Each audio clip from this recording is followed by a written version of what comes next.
We spent quite a bit of time yesterday talking about Jason Collins, right? I've already forgotten his name. By the way, did you hear Jason Collins, the NBA basketball player who came out as gay and got the phone call from Obama? And Michelle said, "Hey, we got your back."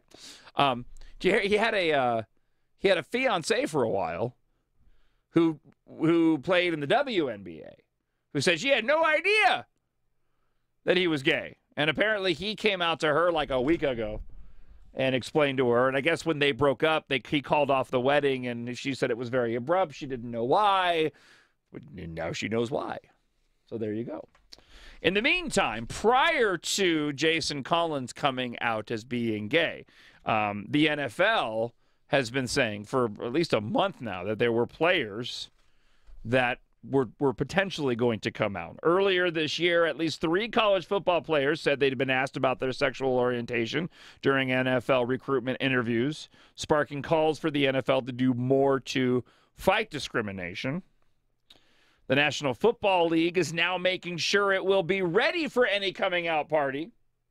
They're in preparation. They're preparing the ground for the first gay players to come out. Just before Collins' coming out statement was published by Sports Illustrated, let's see.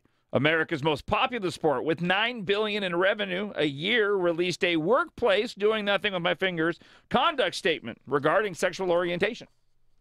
It said in part the NFL has a long history of valuing diversity and inclusion. Discrimination and harassment based on sexual orientation is not consistent with our values and is unacceptable in the NFL. That's according to the commissioner, Roger Goodell. The league spokesperson said that the timing of the release was purely coincidental, and that the document had been worked on for several weeks with no advance notice given to the NFL about Collins' impending statement. Several reports have indicated that one or more NFL players may be coming out. Now, again, and the NFL is preparing for its first gay players. I got my people, okay, and I did some digging because the story really doesn't say, apart from the memo, exactly what the NFL is doing to prepare for the potential of their players, who obviously, have a demeanor that wouldn't liken itself to the players being gay, but so they got to get ready for it. So I have in my possession, I have the top 10 ways the NFL is preparing for players coming out. It's very official, by the way. So my people got this. It's an exclusive to the John Justice Show. The top 10 ways the NFL is preparing for players to come out. You ready? Coming in at number 10... once it happens, the Pet Shop Boys will perform the Monday Night Football theme. Sparkles. Just making, they said they want to make some adjustments in the NFL. The top 10 ways the NFL is preparing for players coming out. Number 9, Tom Brady. Nothing more needs to be just Tom Brady. Number 8 on the top 10 ways the NFL is preparing for players to come out. Coin toss to now include a healthy dose of fabulous.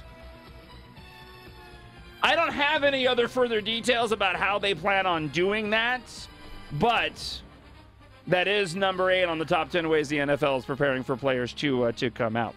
Number 7 on our list, the breast cancer awareness pink to be worn all season.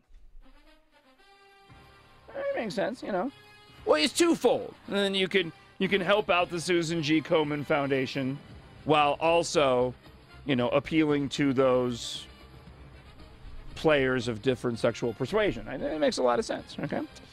Number 6 on the top 10 ways the NFL is preparing for players to come out. Troy Aikman. That's all. They just give me the list. They don't provide me any context to this, so that's all right. Number 5 on the top 10 ways the NFL is preparing for players to come out. Gary Glitter's Rock and Roll Part 2, hey, that song, right? It'll now be replaced by the Weather Girls' It's Raining Men at All Stadiums. Yeah. Linda's a big fan of number 5 on that. Okay. All right. Number 4 on the list of the top 10 ways the NFL is preparing for players to come out. Washington Redskins logo to be replaced by the Indian from the Village People. It's just another. Now, quick side note on that. I actually have a story where that's not all that far from the truth coming up. I will share that with you in just a moment. In the meantime, we'll go to number 3 on the top 10 ways the NFL is preparing for players to come out. Fox Sports Cletus. You know Cletus, right?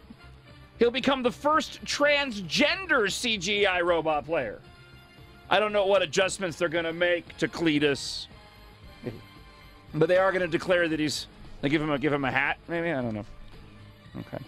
Number 2 on the top 10 ways the NFL is preparing for players to come out. Sideline reporting to be conducted by the former cast of Queer Eye for the Straight Guy. Just add a little diversity and color to the commentary. And then number 1 on the top 10 ways the NFL is preparing for players coming out.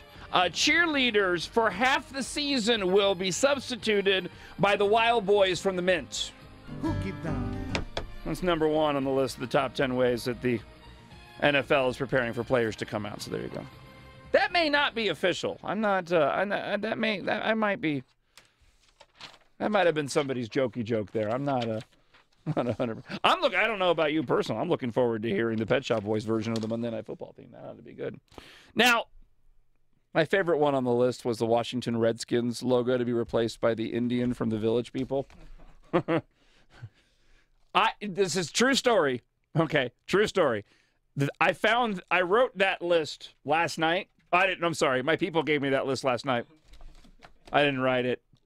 Certainly wasn't sitting there in the big comfy chair laughing to myself, annoying my wife to no end. What are you laughing about?